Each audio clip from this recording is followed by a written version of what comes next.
ভাবুন, কিয়ামতের দিন আপনি অনেক দুশ্চিন্তায় আছেন। আপনার চোখের সামনে মানুষকে জাহান্নামে নিক্ষেপ করা হচ্ছে।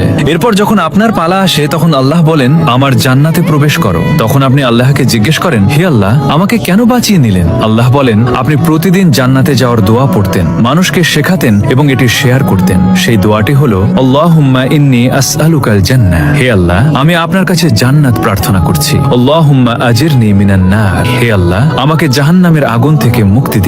হাদিসে আছে, যে ব্যক্তি 3 বার জান্নাতের দোয়া পড়ে তখন জান্নাত নিজে বলে, হে আল্লাহ, তাকে জান্নাত দান করুন। আর যে ব্যক্তি 3 বার জাহান্নামের আগুন থেকে মুক্তি চায় তখন জাহান্নাম বলে, হে আল্লাহ, তাকে আগুন থেকে বাঁচান। তাই আপনারাও মানুষকে শেখান এবং শেয়ার করুন, যাতে কিয়ামতের দিন আল্লাহর কাছে বলতে পারেন, আপনিও মানুষকে শিখিয়েছেন এবং শেয়ার করেছেন। এমন আরো ভিডিওর জন্য ফলো এবং সাবস্ক্রাইব করে রাখুন। আর হ্যাঁ, ইসলামকে ভালোবেসে সাবস্ক্রাইব করতে পারেন।